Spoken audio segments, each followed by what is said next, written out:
Ashley developed a rare condition during her pregnancy which caused her waters to break early. Little Mia was born at 26 weeks, weighing just over 2 pounds. We were told really to expect to lose Mia in the short term. She's not meant to be here yet. She's not meant to be asked to do any of this yet. And yet, every day she's being challenged and pushed to her threshold. She's the inspiration. We constantly say to each other, if she can do it, we can do it.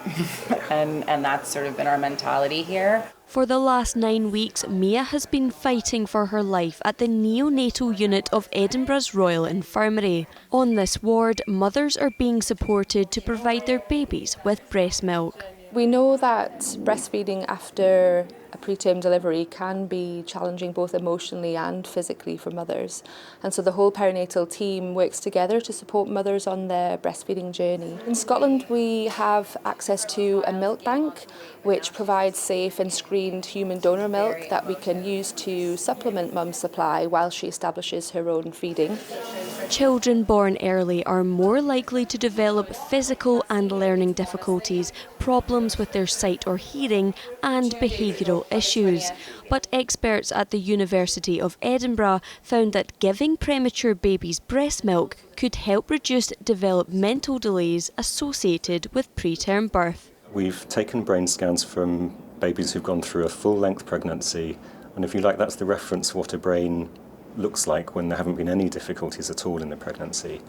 And we found that the preterm babies who had human milk had a brain that looked a bit more similar to that first group, i.e. those who'd gone through a very healthy pregnancy.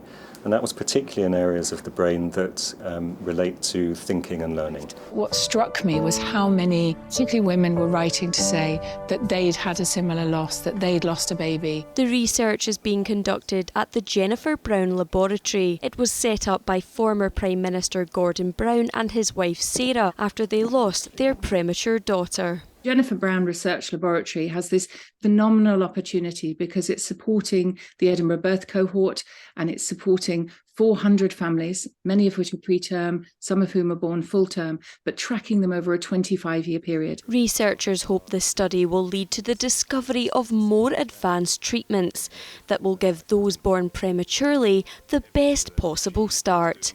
Indigo Stafford, STV News, Edinburgh.